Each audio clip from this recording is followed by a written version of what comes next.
अस्सलामु अलैकुम वरहमतुल्लाहि वबरकातुह। एक बार दुरूद पाक पढ़ लीजिए, सल्लु अलल हबीब सल्लल्लाहु तआला अला मुहम्मद।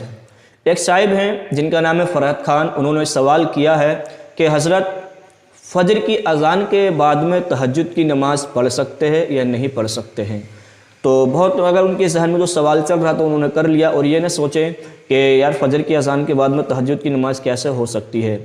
बहुत सारे इस्लामी भाई ला इल्मी के होते हैं, ला इल्म नहीं होता उनके इस्लामी भाइयों के अंदर, तो इसलिए पूछ लेते हैं, और अच्छी बात है मसला पूछना, कोई इसमें शर्म वाली बात नहीं है। बहुत ही प्यारा सवाल किया है। तो प्यारे इस्लामी भाई, तहज्जुद का वक्त जो होता है, मैंने अभी पीछे वीडियो में बतलाया था, तहज्जुद का वक्त जो होता है उसके लिए इशा की नमाज के बाद में अदा करने के बाद में सोना हमारे लिए क्या शर्त है।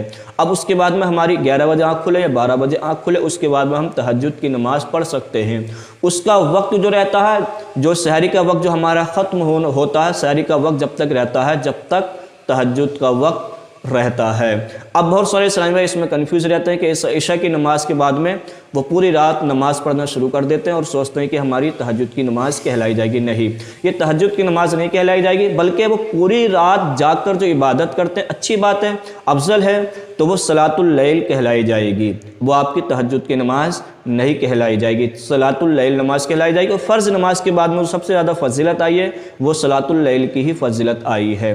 वीडियो लंबी ना होकर के मैं शॉर्टकट में ये बतला देता हूँ कि तहज्जुद का वक्त जो है हमारा, वो इशा की नमाज के बाद में हमारे लिए सोना क्या है, शर्त है तहज्जुद के लिए। उसके बाद में हमारी आंख जब खुले, 1 घंटे बाद खुले या 11 बजे खुले या 12 बजे खुले, उसके बाद में हम जो नमाज अदा करेंगे वो तहज्जुद की नमाज हमारी कहलाई जाएगी। उसका वक्त जो है सहरी के वक्त तक रहता है, जैसे रमज़ानों के वक्त में सहरी का वक्त ख़त्म हो जाता है, जब तक तहज्जुद का वक्त रहता है। 2 रकात भी पढ़ सकते हैं, और प्यारे आका अलैहिस्सलातु वस्सलाम से 8 रकात भी क्या है, साबित है।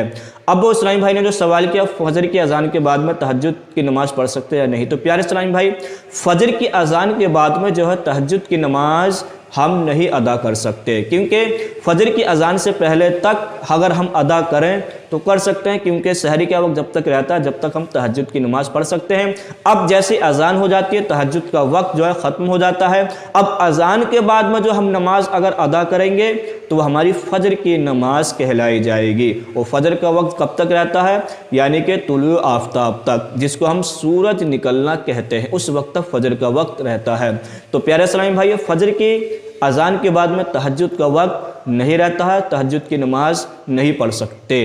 तो मुझे उम्मीद है जिसने इस्लामी भाई ने सवाल किया है तो उनके समझ में आ गया होगा, और दूसरे तक भी पहुंचाने की कोशिश करें। अस्सलामु अलैकुम वरहमतुल्लाहि वबरकातुहू।